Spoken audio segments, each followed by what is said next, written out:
ओम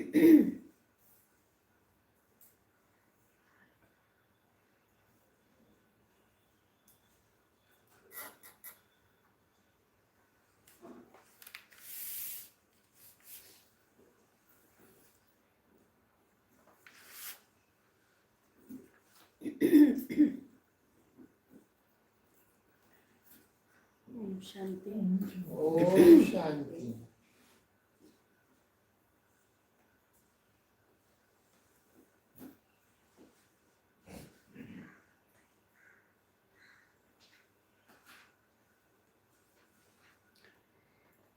बाबा की श्रीमत हम सबके लिए, जो हमारा स्वधर्म है, स्वधर्म के आधार से सुकर्म है। हमारा धर्म है शांति को बनाए रखना, शांति को फैलाना, शांति अपने अंदर बसाना, शांति की अनुभूति करना और शांति दान देना। इसके आधार से भले कितना भी सत्य ज्ञान है, शक्तिशाली ज्ञान है, ऐसा ज्ञान और कहीं भी पूरे सृष्टि चक्र में कोई दे नहीं सकता। ऐसा ज्ञान होते हुए भी निरहंकारी बाबा के बच्चे, निराकारी स्थिति, किसी से भी आर्ग्यू नहीं कर सकते, बहस नहीं करनी, अपने आप को सिद्ध नहीं करना है, आप स्वयं सिद्ध होंगे। उदाहरण दो चीजों का दिया जाता है। सूर्य कभी छिप नहीं सकता, सत्य कभी झूठा हो जाए, कोई झूठा सिद्ध कर दे, लेकिन कभी ना कभी कुछ और नहीं तो जिस व्यक्ति का सत्य कर्म होता है, जो सत्य होता है, उसके साथ प्रकृति भी रहती है, उसका सदा ही सुख होता है, उसकी सदा सफलता होती है, उसकी सदा रक्षा होती है। और जो झूठा होता है उसने विजय तो पा ली, माला तो पहन ली, लेकिन कोई ना कोई ऐसी घटना, कोई ना कोई ऐसी बात होती है जो वो सिद्ध हो जाता है कि कोई तो ऐसा कर्म है, पाप है, बोझ है, जिसकी सजा इसको मिली है। इसलिए सत्य ज्ञान होते हुए भी बच्चों को कभी भी अभिमान में नहीं रहना है, बहस नहीं करनी। किससे बहस कर रहे हो? जिसका कोई सार ही नहीं है, उसके लिए बहस कर रहे हो, अपने भाई बहन से, वो भी बाबा के बच्चे। उनको हराना माना उनके अंदर और ज़्यादा अहंकार पैदा करना, दुख अशांति पैदा करना, उनके मन को ठेस पहुंचाना। अहम को चोट लगती है, इसलिए उनको हराने की ज़रूरत नहीं है, वो अपने आप मानेंगे। क्योंकि जो ज्ञान है वो क्या कहता है? ज्ञान क्या कहता है? मैं सत्य हूँ तो शीतल हूँ, निरहंकारी हूँ, शक्तिशाली हूँ, और शक्तिशाली ही ऐसा शांत रह सकता है। हमारा सम्मान इतना बड़ा है, हमें कहीं गाने की जरूरत नहीं है। इसलिए बाबा कहते हैं आप स्वयं देखो, आप अपने सम्मान में हो। क्रोध में आना, उत्तेजना में आना, दिखा देने के भाव में आना, यही तो शक्तिहीनता सिद्ध करना पड़ रहा है। इसलिए बाबा कहते हैं सत्य हो तो सिद्ध हो जाएगा। तो आज बाबा कहते हैं मीठे बच्चे, तुम्हें श्रीमत मिली है कि आत्म अभिमानी बनो, बाप को याद करो। अगरबत्ती जलाई है क्या यहाँ? कुंता माता अंदर बैठो, बंद कर दो।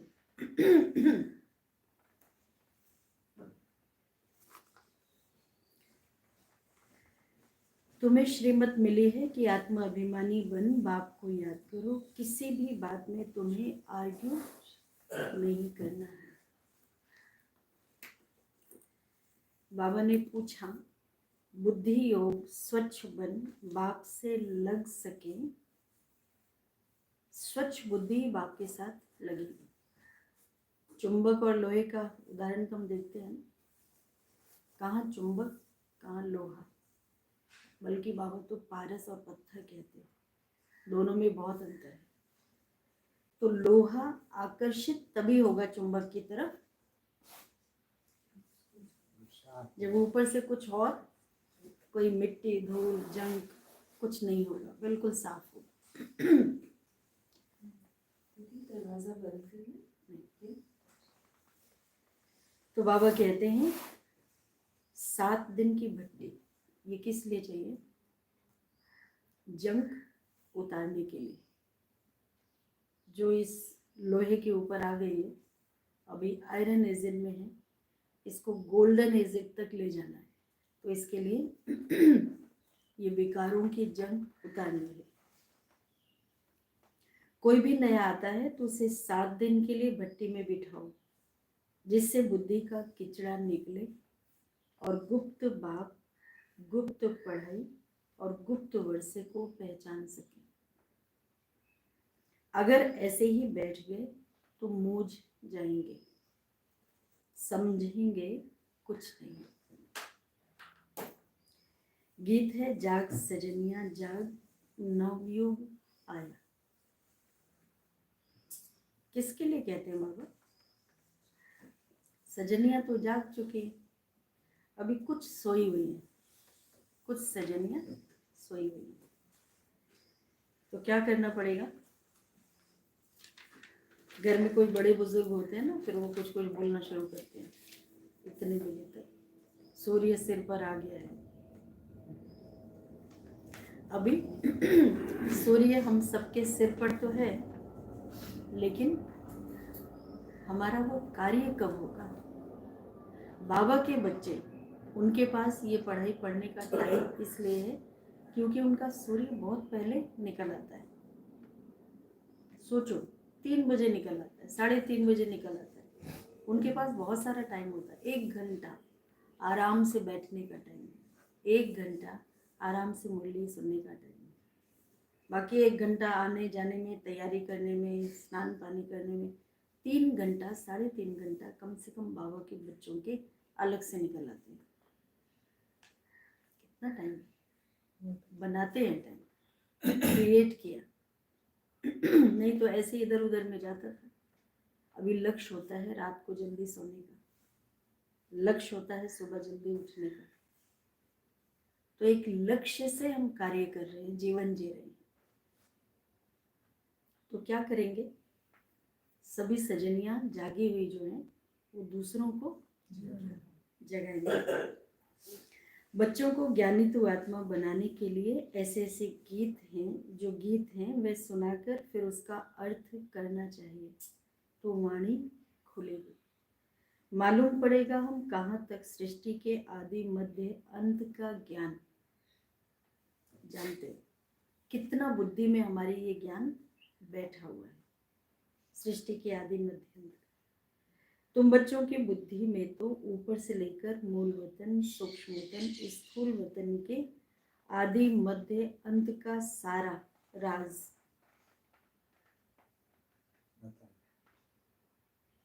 तुम बच्चों की बुद्धि में आदि से लेके अंत तक पूरे सृष्टि चक्र का सारा राज बुद्धि में अलग अलग शब्द बोलो, भरा हुआ है, समाया हुआ है, चक्र लगा रहा है, टपक रहा है। सबके अलग अलग अनुभूतियां बरस रहा है। हो गया, समाया हुआ हो गया। बाबा ने कहा चमक रहा है, इसमें अंतर है, अलग अनुभूति है। जैसे आपको कोई पॉइंट टच होती है, फीलिंग क्या होती है? कोई अच्छी पॉइंट टच हो तो रौनक आ जाती है ना चेहरे पर, दिमाग खुश हो जाता है, मतलब बुद्धि में, मन में खुशी की लहर आ जाती है, उमंग उत्साह आ जाता है, किसी को सुनाने का मन करता है। चमकना माना ऐसा, ऐसे चमकना चाहिए जैसे कि चमकता है। बाप के पास भी ये ज्ञान है। जहाँ जहाँ आप जाएंगे टॉर्च की रोशनी लेके, अंधेरा है, आप जाएंगे तो टॉर्च ऐसे करते हुए जाएंगे, हर चीज़ क्लियर होगी, आपको रास्ता मिल जाएगा। तो सतयुग से जब सतयुग का सीन आए तो क्या स्थिति है, त्रेता का है तो क्या स्थिति, द्वापर का, ऐसे तो चमकता है ना। हर जगह बाबा ने मेरा विशेष पाठ रखा है। हर जगह जब जाओ तो उमंग उत्साह बढ़े, अलग अलग अनुभूति हो, ऐसे चमकेगा। भल शास्त्र आदि में नाम है, परंतु वह नाम लेने से अटक पड़ेंगे। ये बिल्कुल नया ज्ञान है। डिबेट करने लगेंगे, यहाँ तो बिल्कुल सिंपल रीति समझाते हैं। भगवान वाच बहुत प्यार से, भगवान वाच मुझे याद करो, मैं ही पतित पावन हूँ। कभी भी श्री कृष्ण को व ब्रह्मा विष्णु शंकर आदि को पतित पावन नहीं कहेंगे।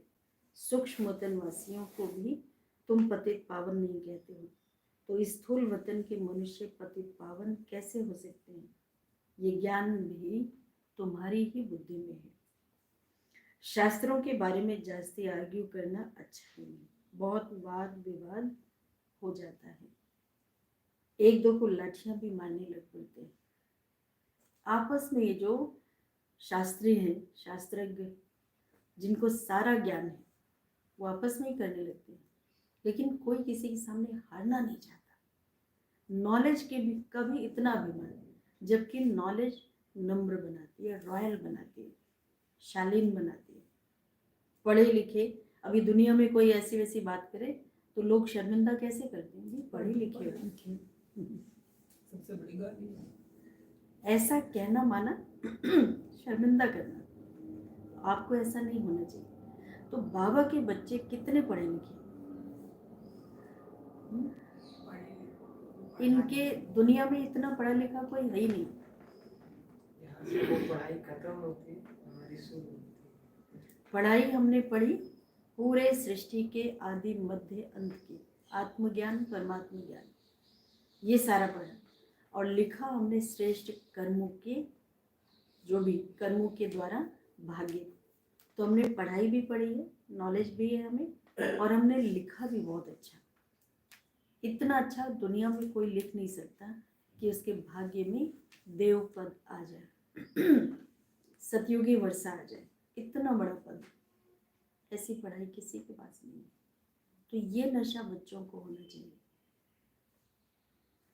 बाबा कहते हैं एक दो को लाठियां भी मारने लग पड़ते हैं, तुमको तो बहुत सहज समझाया जाता है, शास्त्रों की बातों में टू मच नहीं जाना चाहिए। एक आध उदाहरण दे सकते हो, जैसे बाबा कहते हैं गीता में ये महावाक्य है, मन मना भो, और ऐसे ऐसी बातें, मैं तब तब आता हूँ। तो बाबा कहते मूल बात है ही आत्म अभिमानी करने की। नॉलेज बहुत आ गई, सारी नॉलेज अब बच्चों ने हप कर ली, लेकिन अब उस नॉलेज के आधार से बार बार डुबकी लगाओ, देही अभिमानी बनो, आत्म अभिमानी बनो, परमात्मा बाप को प्यार से याद करो, मन मनाभव स्वरूप में स्थित हो जाओ।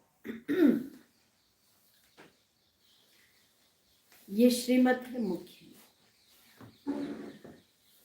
बाकी है डिटेल। बीज कितना छोटा सा है, बाकी झाड़ का विस्तार है। जैसे बीज में सारा ज्ञान समाया हुआ है, वैसे ये सारा ज्ञान भी बीज में समाया हुआ है। कितना विस्तार है ज्ञान का, और इतना सारा ज्ञान कहाँ है? इतने छोटे से बिंदु में, और वो बिंदु भी ऐसे करो तो पकड़ में भी ना आए। लाइट का सरसों का, राई का, खसखस का दाना तो फिर भी फील होगा कि है कुछ। ये जो कुछ फील ही नहीं होता वो सब कुछ है। जिस प्रकार तुम जानते हो और कोई समझ न सके, झाड़ की आयु ही लंबी लिखते हैं। बाप बैठ बीज और झाड़ व ड्रामा चक्र का राज समझाते हैं। तुम हो स्वदर्शन चक्रधारी, कोई नया आए बाबा महिमा करें कि सुदर्शन चक्रधारी बच्चों, तो कोई समझ ना सके, जो नया बैठा है वो तो समझ नहीं सकता ये क्या हो रहा है। बाबा को देखेगा और सबकी शक्लों को देखेगा, ये क्या कह रहे हैं, तो ऐसे शक्ल देखिए, कोई एक्सप्रेशन ही नहीं। जब बाबा कहे सुदर्शन चक्रधारी बच्चों, तो चेहरा एकदम खिल जाए। सुदर्शन चक्र में क्या होगा, आज के मूल्य के हिसाब से हाँ, सतयुग में जाओ गोल्डन कलर आ जाए, त्रेता में आओ सिल्वर कलर आ जाए, वाइट वाइट हो जाए, द्वापर में आओ अलग अलग रूप आपके बदलते जाए, साक्षात्कार हो जाए, साक्षात्कार मूर्त बन जाओ, द्वापर में आओ, कलयुग में आओ तो लोहे के बन जाओ, क्या हो जाएगा। अभी भी भगवान की तरफ हम जा रहे हैं, भगवान की रोशनी यहाँ आ रही है, वो हमें बुला रही है, संगम युग पर आ गए, उनकी गोद में बैठ गए, फरिश्ता बन गए। ये जो भी बताया ना, एक टॉर्च की रोशनी लेके आप जब कुछ देखने जाते हैं, कुछ ढूंढने, तो कैसे रोशनी हमें रास्ता दिखाती जाती है, ऐसे सतयुग त्रेता द्वापर कलयुग चारों युगों में अलग अलग चमक, अलग अलग कलर आ जाए। आजकल ये फैशन है ना, एक ही बल्ब में अभी लाल जल रही है, फिर पीली जल रही है, फिर अलग अलग कलर जलता है ना, ऐसे। तो बाबा कहते हैं कोई समझ न सके, वह तो अपने बच्चों को बच्चे ही नहीं समझते, ये बाप भी गुप्त है, तो नॉलेज भी गुप्त है, वर्षा भी गुप्त है, नया कोई भी सुनकर मूझ पड़ेंगे, इसलिए इसलिए 7 दिन भट्टी कराया जाता है, बिठाया जाता है। ऐसे बैठ के मुरली सुने तो कुछ समझ में नहीं आएगा, ताकि वो इस बात को रिसीव करें कि मैं बाबा का सुदर्शन चक्रधारी बच्चा हूँ। ये 7 रोज भागवत व रामायण आदि रखते हैं, वास्तव में ये इस समय 7 दिन के लिए भट्टी कहा जाता है, रखा जाता है, भट्टी में रखा जाता है। तो बुद्धि में जो भी सारा किचड़ा है वह निकाले और बाप से बुद्धि योग लग जाए। यहाँ सब हैं, यहाँ सब हैं रोगी। सतयुग में ये रोग कोई होते नहीं है, ये यहाँ सब रोगी नहीं है, यहाँ की बात बाबा ने कही। इस कलयुगी दुनिया में सब हैं रोगी। ये आधा कल्प का रोग है, 5 विकारों का रोग बड़ा भारी है। वहाँ तो देही अभिमानी रहते हैं। तुम जानते हो, हम आत्मा एक शरीर छोड़ दूसरा लेती है, पहले से साक्षात्कार हो जाता है, अकाले मृत्यु कभी भी होता नहीं है। तुमको काल पर जीत पहनाई जाती है। काल काल महाकाल कहते हैं। महाकाल का मंदिर भी होता है। सिख लोगों का फिर अकाल तख्त है। वास्तव में अकाल तख्त ये भ्रिकुटी तख्त है, जहाँ आत्मा विराजमान होती है। सभी आत्माएं इस अकाल तख्त पर बैठी हैं। हर एक आत्मा अपने अपने अकाल तख्त पर बैठी है। ये बातें बाप व्यक्त समझाते हैं। बाप को अपना तख्त तो है नहीं,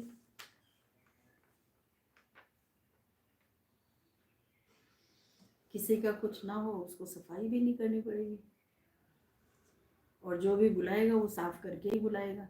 अपने घर किसी को बुलाएंगे तो सब सफाई करते हैं ना, फूल वगैरह सब सजा देते हैं, बिछा देते हैं।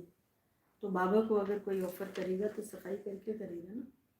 अब बाबा के बच्चों में ऐसे बुला लेंगे, बाबा आके बैठ जाओ मेरे मन मैले मन में,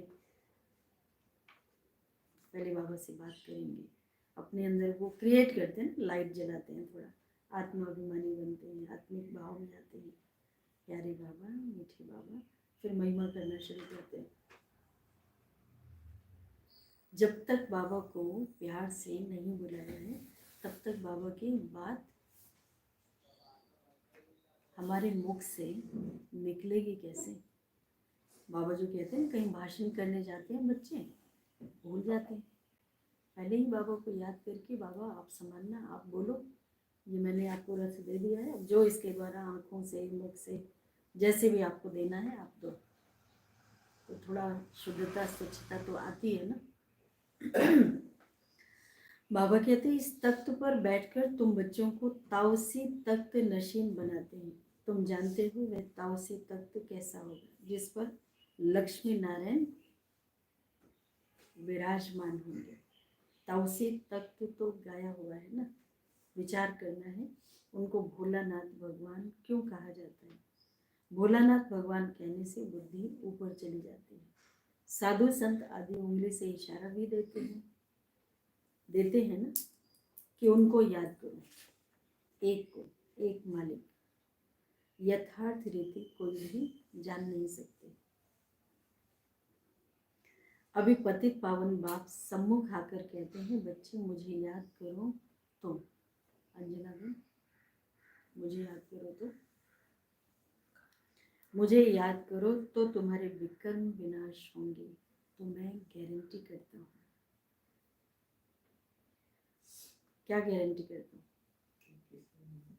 कितने आंसर इसके हो सकते हैं, मैं गारंटी करता हूँ तुम्हें सब पापों से मुक्त कर दूंगा। ये दुनियावी शब्द है जो शास्त्रों में है, ये तो करते ही, शक्तियों से भर दूंगा और विश्व का मालिक बना दूंगा, अपने सारे वर्षे का अधिकारी बना दूंगा। कितनी बातें हैं। गीता में भी लिखा हुआ है, परंतु तुम गीता का एक मिसाल निकालेंगे तो वह 10 निकालेंगे, इसलिए दरकार नहीं है। क्या? हाँ, रेफर ही नहीं करो, ज़्यादातर कोशिश करो कि उसका उदाहरण ही नहीं। जो शास्त्र आदि पढ़े हुए हैं समझेंगे हम, लड़ सकेंगे। तुम बच्चे जो इन शास्त्रों आदि को जानते नहीं हो, तुम्हें उनका कभी नाम भी नहीं लेना चाहिए। सिर्फ बोलो भगवान कहते हैं मुझ अपने बाप को याद करो। उनको ही पतित पावन कहा जाता है। गाते भी हैं पतित पावन सीताराम। सन्यासी लोग भी जहाँ तहाँ धुन लगाते रहते हैं। ऐसे मतांतर तो बहुत है ना। ये गीत कितना सुंदर है। ड्रामा प्लान अनुसार कल्प कल्प ऐसे गीत बनते हैं जैसे कि तुम बच्चों के लिए ही बनाए हुए हैं।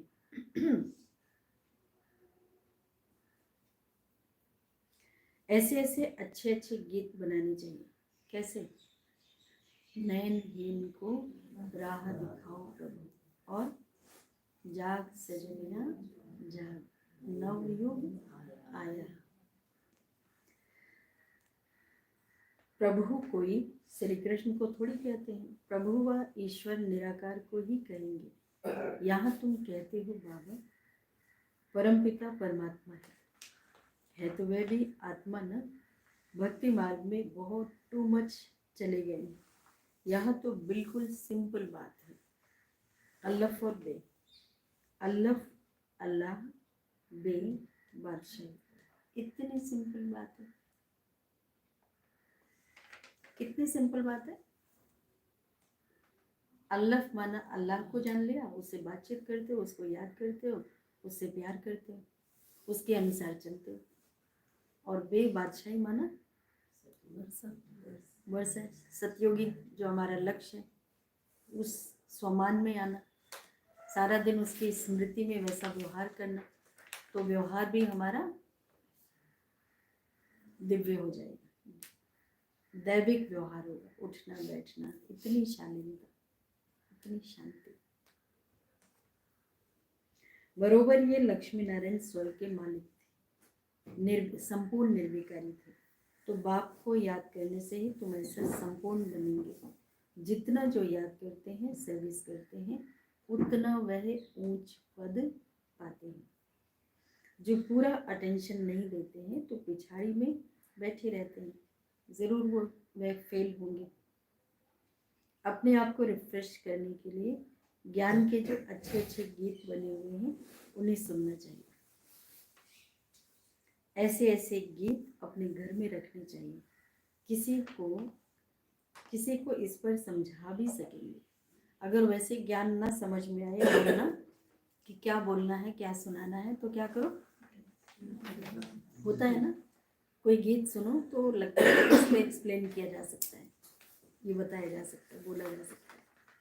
आप किसी के सामने 8-10 लोगों के सामने बैठो और गीत बजा लो कि चलो हम 2 मिनट साइलेंस में बैठते हैं, भगवान को याद करते हैं, और गीत बजाओ, फिर देखो इतनी अच्छी अच्छी बातें सामने आएंगी, बुद्धि में आएंगी, टपका हुआ होगा खूब सारा, और आप उससे ही ज्ञान शुरू करेंगे। देखो कैसे चल पड़ता है। बाबा को वरदान मिला हुआ है इन सब बातों के लिए।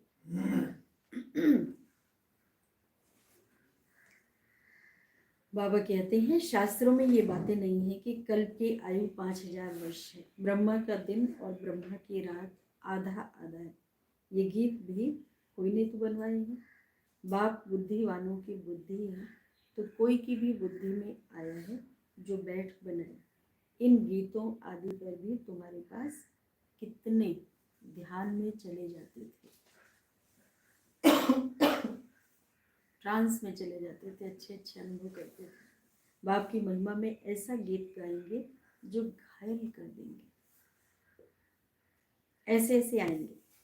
ट्यून्स पर भी मदार रहता है। गायन विद्या का भी बहुत नाम है ना। अभी तो ऐसा कोई है नहीं, सिर्फ एक गीत बनाया था, कितना मीठा कितना प्यारा शिव बोला भगवान, और याद है, और बहुत स्लो है, इतना योग युक्त बना देता है। हमने देखा हमने पाया शिव भोला। बाप बहुत मीठा है, बहुत ही प्यारा है, तब तो सब उनको याद करते हैं। ऐसे नहीं कि देवताएं उनको याद करते हैं। चित्रों में राम के आगे भी शिव दिखाया है, राम पूजा कर रहे हैं, ये है राम। देवताएं थोड़ी किसी की पूजा आदि करते हैं, मनुष्य याद करते हैं। तुम भी अभी मनुष्य हो, मनुष्य याद करता है, तुम भी तो मनुष्य हो ना, तो मनुष्य हो। ब्राह्मण मनुष्य नहीं होते हैं। बिल्कुल, बहुत अच्छा बता रहे हैं। हम साधारण मनुष्य नहीं हैं, ब्राह्मण देवता माने जाते हैं। मनुष्य की तरह दिखाई देते हैं ब्राह्मण, और देवताई संस्कार है, व्यवहार है। देवता और मनुष्यों में रात दिन का फर्क है। वही देवताएं फिर मनुष्य बनते हैं। कैसे चक्र फिरता रहता है किसी को भी पता नहीं है। तुमको अभी पता पड़ा है कि हम सच सच देवता बनते हैं। अभी हम ब्राह्मण हैं, फिर नई दुनिया में देवता कहलाएंगे। अभी तुम बच्चे क्या खाते हो?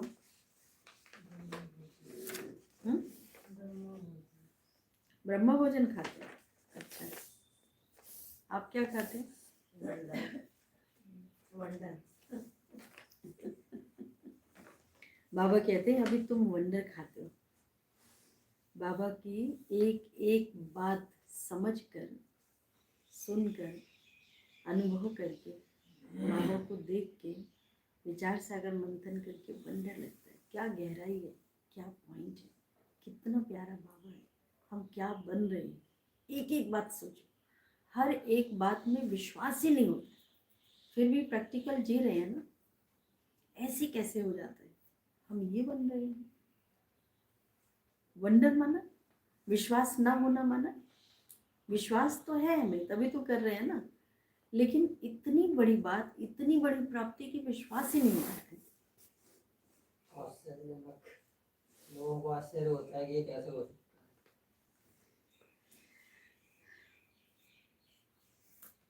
शुरू में कई बार जब ये ज्ञान समझ में आया ना,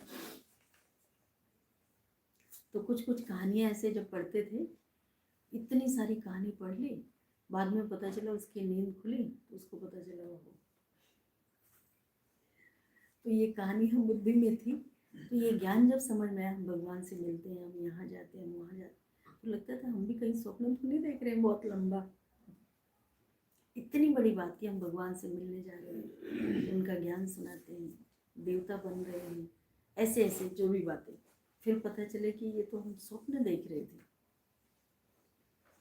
तो ये स्वप्न भी दो तरह के होते हैं ना, एक है जो शारीरिक नींद वाला होता है, और एक स्वप्न है हाँ अपने लिए नया संसार, नई दुनिया, नई प्राप्ति, जो भी हमें चाहिए उसका स्वप्न बुनना, पाना, वैसा प्रैक्टिकल में सोच करके उसको अचीव करना,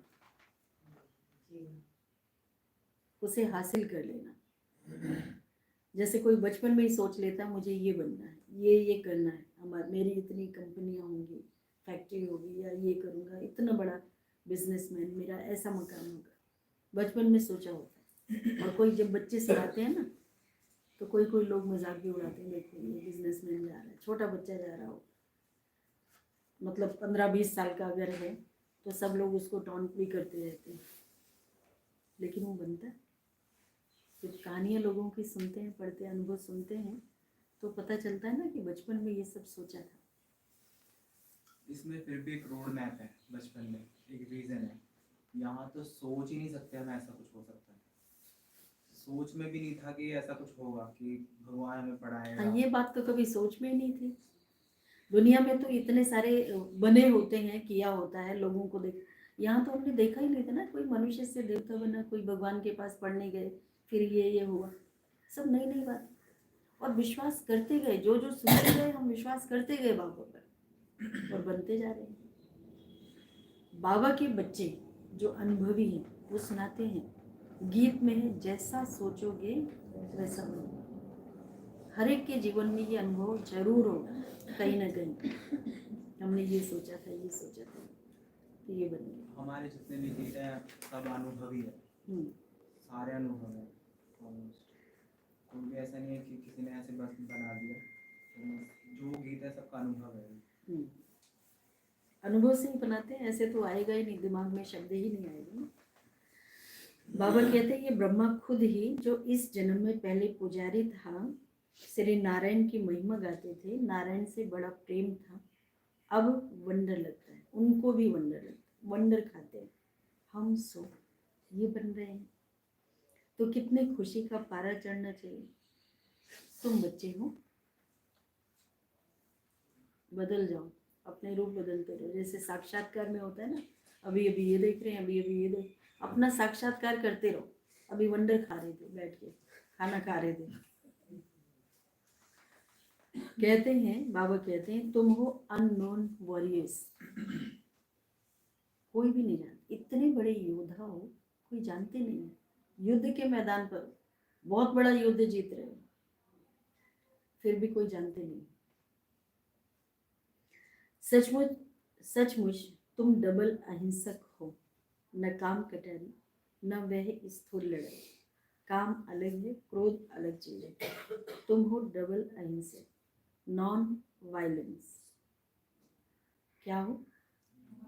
नॉन वायलेंस सेना हो, कोई 1 2 4 की बात नहीं है, इतनी बड़ी सेना लगी हुई है। ये बातें बाप बैठकर समझाते हैं। अभी तुम बच्चे नव युग को याद करते हो, कौन हो? सजनिया हो। दुनिया में कोई को भी नव युग का मालूम नहीं है, वे तो समझते हैं नव युग 40,000 वर्ष के बाद आएगा, क्योंकि अभी तो कलयुग पूरा होने में 40 कुछ तो होगा लोगों का हिसाब कि कलयुग इतने वर्ष का होता है, और अभी 40,000 वर्ष बचे हुए हैं, बाकी है। बाबा कहते हैं सतयुग नवयुग है, ये तो बड़ा क्लियर है। तो बाबा राय देते हैं ऐसे ऐसे अच्छे अच्छे गीत भी सुनकर रिफ्रेश होंगे और किसी को समझाएंगे भी। ये सब युक्तियाँ हैं, इनका अर्थ भी अभी तुम समझ सकते हो। बहुत अच्छे अच्छे गीत हैं, अपने को रिफ्रेश करने के लिए गीत बहुत मदद करते हैं। तो क्या करो, अभी तो सोचने की बात ही नहीं है, इकट्ठा करो, रिकॉर्ड करो, किसी से करवाओ, जब जो चाहिए। जादुई चिराग है आपके हाथ में, उसको देख के एक बटन दबा दो, संकल्प कर लो ये वाला गीत चाहिए, कितना मीठा कितना प्यारा शिव बोला भगवान, वो आ जाएगा। जब जो चाहिए वो आ जाएगा। जहाँ का सीन चाहिए, मधुबन का चाहिए ले लो, ORC का चाहिए ले लो, डिफेंस कॉलोनी का चाहिए देख लो, जहाँ का चाहिए हाथ में आके आ जाए। गीत बहुत मदद करते हैं, अर्थ करना चाहिए तो मुख भी खुल जाए। गीत सुनो और उसका मीनिंग समझो, उसके बारे में, उसके बाद उसका अनुभव सुनाओ तो मुख खुलता जाएगा, खुशी भी होगी। बाकी जो जास्ती धारणा नहीं कर सकते हैं उनके लिए तो बाबा कहते हैं, अभी थोड़ी देर पहले बाबा ने कहा था जो ऐसे नहीं समझते हैं वो पीछे बैठे रहते हैं ऐसे ही। आज माता पीछे क्यों बैठे हो, अपनी सीट पर आओ ना। आपको ही देख के बाबा बार बार कह रहे हैं, इसलिए कोई पीछे बैठो ही नहीं। पीछे बैठेंगे तो ये वाले टाइटल मिलेंगे। बोली भाई भी मगर बाबा को सबसे पहले पीछे वाला कोई देखता है।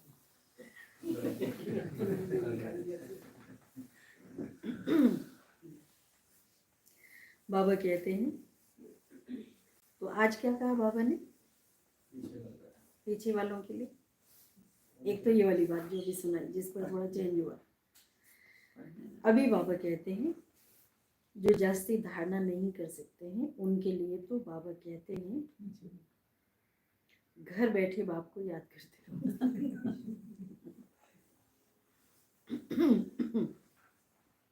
गृहस्थ व्यवहार में रहते सिर्फ ये मंत्र याद करो, बाप को याद करो और दूसरा कौन सा जरूरी बात है काम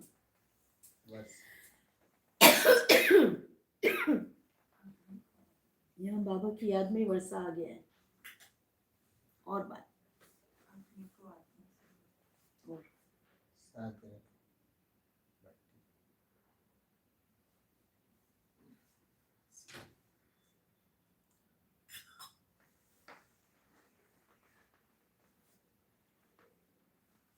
कुछ है?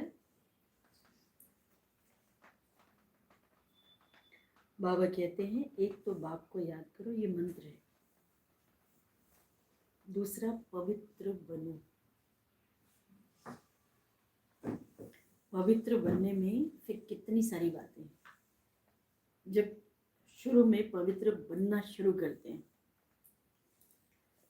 उसका ग्राफ बढ़ता जाता है, ये पता चलता है ना। एक है ब्रह्मचर्य को अपनाना, दूसरा है फिर जो बाबा कहते हैं यहाँ तक भी आ जाए, संकल्प में भी ना आए, किसी को देखते हैं वो दृष्टि भी वैसी ना हो, उसका रंग रूप न बदले, रूहानी होते जाए। तो इसका भी तो ग्राफ बढ़ता जा रहा है ना पवित्रता का। तो पवित्र बनो और बाबा को याद करो, ये दोनों एक दूसरे से बहुत ओतप्रोत है, जुड़े हुए। आगे पुरुष लोग पत्नी को कहते थे भगवान को तो घर में भी याद कर सकते हैं, फिर मंदिरों में भटकने की क्या दरकार है। हम तुमको घर में मूर्ति रख देते हैं, मूर्ति दे देंगे, यहीं बैठ के पूजा पाठ करो। मतलब इतना बंधन, कहीं बाहर जाएंगे थोड़ी सी ताजगी आएगी, देखेंगे उनमें उत्साह आएगा, किसी से मेल जोल बढ़ाएंगे, बस यहीं बैठे रहो पिंजरे में, जेल में बंद आ गए हो, अब इससे बाहर नहीं निकल सकते। चीज तो एक ही है, वो भाव नहीं समझते ना, घर में वो चीज नहीं मिल सकती। एक कोई अगर पूजा कर रहा है मूर्ति की घर में बैठ के, उस एक के वाइब्रेशन वहाँ कितनी देर बैठने देते हैं? 10 मिनट, 15 मिनट या आधा घंटा। उसके बाद तो सारा दिन वहाँ की चीपी चलती रहती है। मंदिर में पूरा टाइम वाइब्रेशन है, हर कोई जाके अच्छी बात सोच के आ रहा है, हर कोई जाके एक पवित्र भाव से जाते हैं। वहाँ लगातार घंटे बज रहे हैं, पूजा पाठ, आरती, धूप, तो वहाँ का वातावरण ही अलग है। आकर्षण क्यों होता? नहीं तो लोग कहाँ जाना चाहते हैं कहीं ऐसे। तो ये बात समझना सबके लिए बहुत ज़रूरी होता है, क्यों जाते हैं।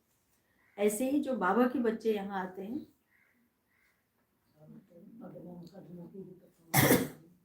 फर्क पड़ता है ना। बाबा कहते हैं, तो वो कहते हैं चीज तो एक ही है, पूजा करना है या याद करना है, जबकि एक बार देख लिया, फिर बाबा को एक बार देख लिया, अब यहीं बैठ के करो। सॉरी। श्री कृष्ण का चित्र तो कॉमन है, मोर मुकुटधारी।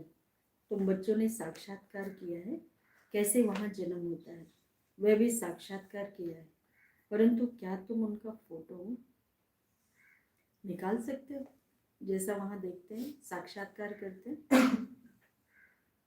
एक्यूरेट कोई निकाल नहीं सके, दिव्य दृष्टि से सिर्फ देख ही सकते हैं, बना नहीं सकते।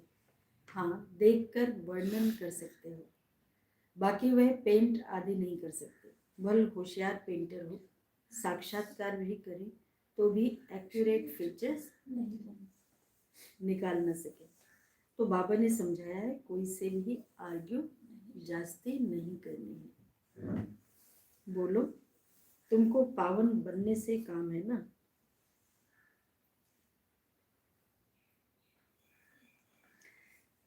और शांति मांगते हो तो बाप को याद करो, पवित्र बनो। पवित्र आत्मा यहाँ, जो पवित्र आत्माएं बनेंगी, पवित्र आत्मा यहाँ रह नहीं सकती। जब पवित्र, फुल पवित्र बन जाओगे ना, तो आपका स्थान फिक्स है, वहां चली जाएगी वापस। आत्माओं को पावन बनने की शक्ति एक, आत्माओं को पावन बनाने की शक्ति एक बाप में है, और कोई बना नहीं सकते। तुम बच्चे जानते हो ये सारी स्टेज है, इस पर नाटक होता है।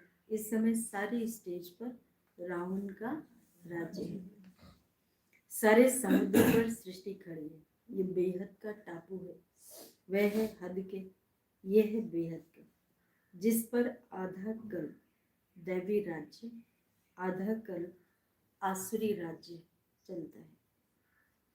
यूं खंड तो अलग अलग है, परंतु यह है सारी बेहद की बात।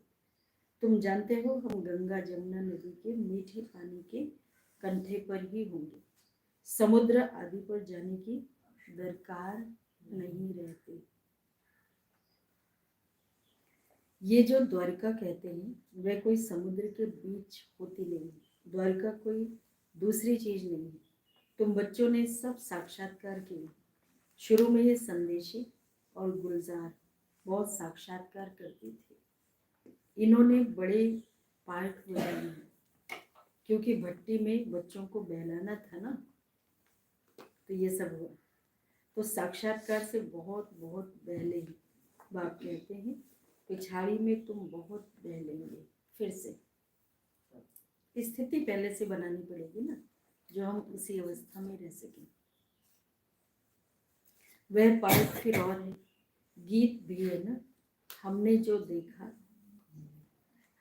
देखा सो तुमने नहीं देखा।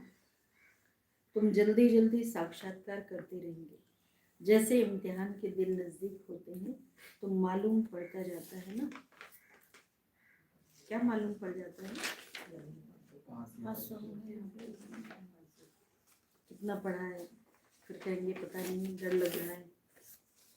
और जिसने अच्छी तरह से पढ़ा है, सारा क्लियर है, तो उसको तो डर लगेगा नहीं। मालूम पड़ जाता है हम कितने मार्क्स से पास होंगे। तुम्हारी भी ये पढ़ाई है ना, अभी तुम जैसे नॉलेजफुल होकर बैठ गए। सभी फुल तो नहीं होते हैं, स्कूल में हमेशा नंबरवार होते हैं। ये भी नॉलेज है। मूल वतन, सूक्ष्म वतन, तीनों लोकों का तुमको ज्ञान है। इस सृष्टि चक्र को तुम जानते हो, ये फिरता ही रहता है। बाकी कहते हैं तुमको जो नॉलेज दी है ये और कोई समझा न सके।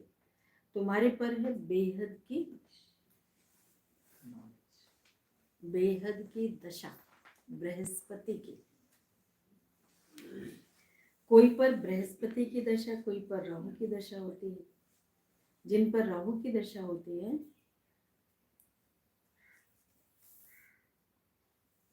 किसी को नहीं पता, पता होना भी नहीं चाहिए। जिन पर राहु की दशा होती है तो जाकर चंडाल आदि बनेंगे। यह है बेहद की दशा। यहाँ बाबा के प्रभाव में जो रहते हैं बेहद की दशा में है। बेहद का बाप बेहद की बातें सुनाते हैं, बेहद का वर्षा देते हैं। तुम बच्चों को कितनी ना खुशी होनी चाहिए। तुमने अनेक बार बादशाही ली है और गंवाई है, ये तो बिल्कुल पक्की बात है ना। Nothing new. तब तो तुम सदैव हर्षित रहेंगे ना, रह सकेंगे। नथिंग न्यू, ये सब रिपीट हो रहा है।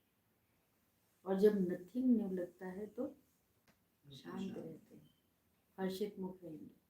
सब पता है ये होना है, माना तैयारी है पूरी फेस करने की, उसे पास्ट करने की। तो क्या होगा? तुम सदैव हर्षित रह सकेंगे। नहीं तो माया गुटखा खिलाती है। तो तुम सभी हो, एक और टाइटल, तुम सभी हो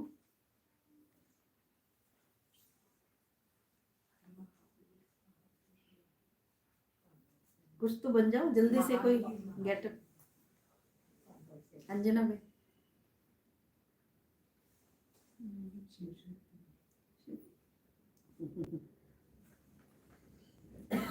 तुम सभी हो आशिक,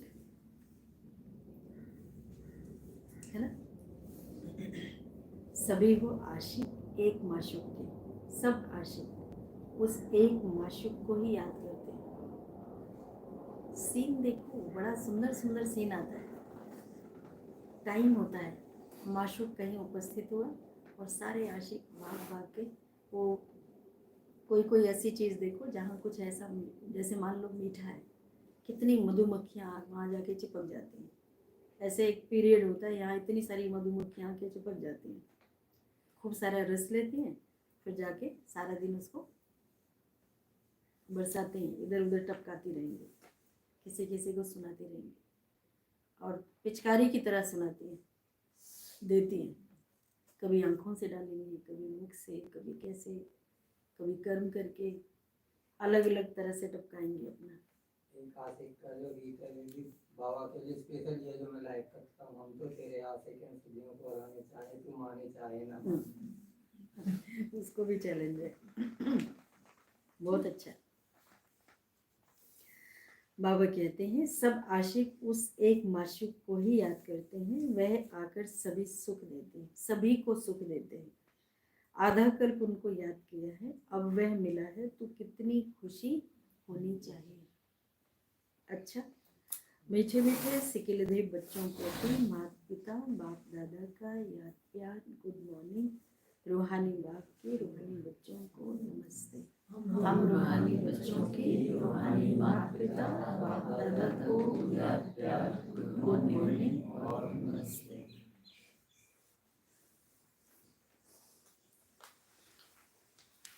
पहला पॉइंट है सदैव हर्षित रहने के लिए नथिंग न्यू का पाठ पक्का करना है।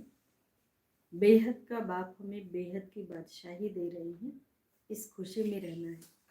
ज्ञान के अच्छे अच्छे गीत सुनकर स्वयं को रिफ्रेश करना है, उनका अर्थ निकाल दूसरों को सुनाना है।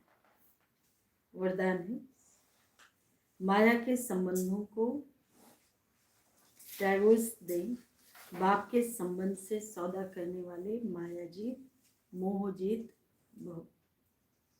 अब स्मृति से पुराना सौदा कैंसिल कर, पुराना जो सौदा किया था ना, हथियाला बांधा था, किसके साथ?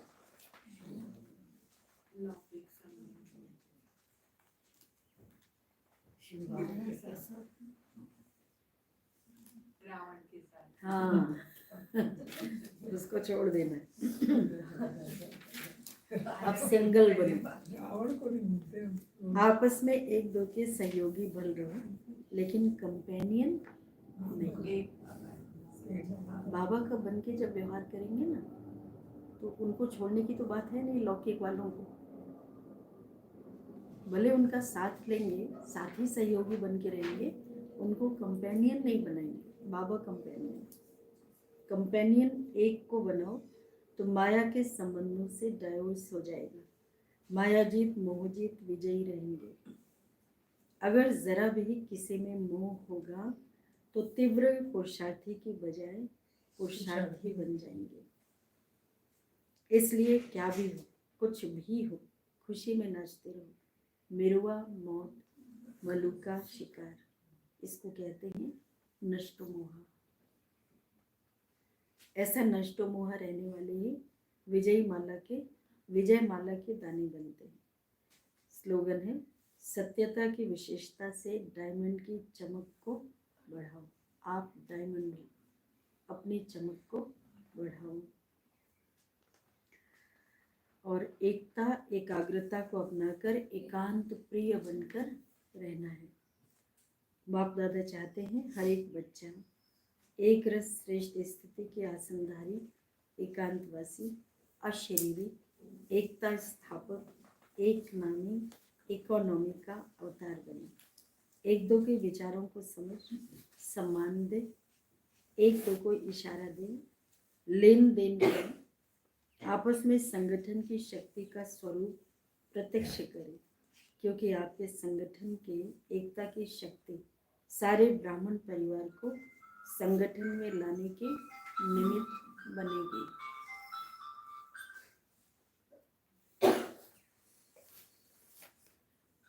ओम शांति।